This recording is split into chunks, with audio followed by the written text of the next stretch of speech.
Hi, my name is Herman and I suffer from bipolar disorder 1.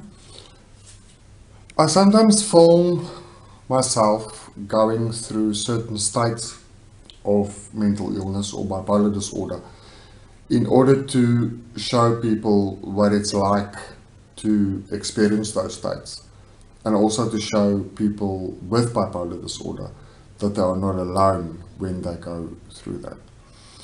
Now, recently I made a clip about rapid cycling. I filmed it over a period of time to show the actual process of rapid cycling. So tonight I'm going to film the start of something that we in the bipolar world call to crash.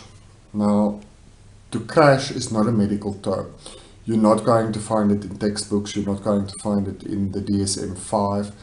It is a term we use to explain the moment or to describe the moment that we go from mania or stability into severe depression. Why do we call it a crash? It's because you crash.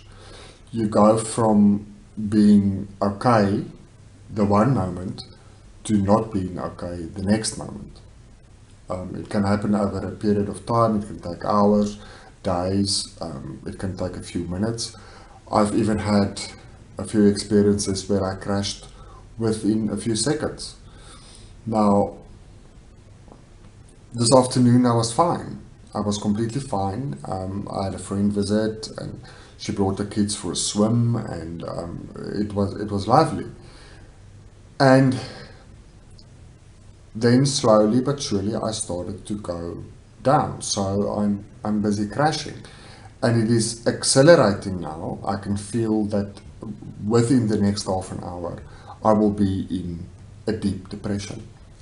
Now people that do not suffer from bipolar disorder have difficulty getting their heads around this concept.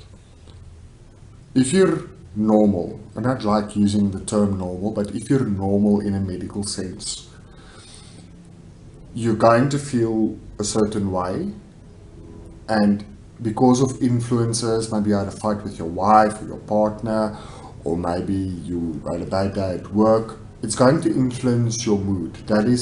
It's a natural process. It happens to every single person on the planet.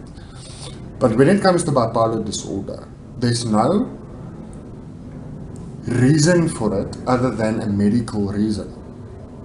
You can be completely fine the one moment, and the next moment you're not.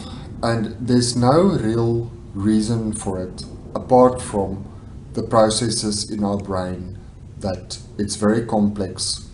Nobody really understands it, not even the most intelligent medical professionals understand it. There's been a lot of research, not enough, but a lot of research about this process, and nobody can really explain why it happens or how it happens. The only thing that we know is it happens. It can sometimes happen. We have what we call triggers, that something can trigger you. Something intense, something emotional, trauma can trigger you either into mania or into depression. Now, nothing triggered me today. There's absolutely no reason why I should go into a depression, but I am going into a depression. So I just wanted to film this to show you that it happens. It happens to so many people on a daily basis, that they go from being completely okay or even being manic into a deep, deep depression, and they've got no control over it. If you've got a headache and you drink 2 painkillers, within half an hour your headache is gone. It doesn't work the same way with bipolar disorder. I can't now go and drink something and in a few hours I'm okay. Psychiatric medication doesn't work that way. So the only thing I can do is to ride it out, to go through the motions. It's something I call integration, where I've come to a point where I integrate the mental illness into my life and actually live through it. And that's what I'm going to have to do. I'm going to have to go and do the dishes, put the dogs to bed, have something to eat, take a bath, maybe go lie in the bed and watch a movie. I still need to live. I don't want to.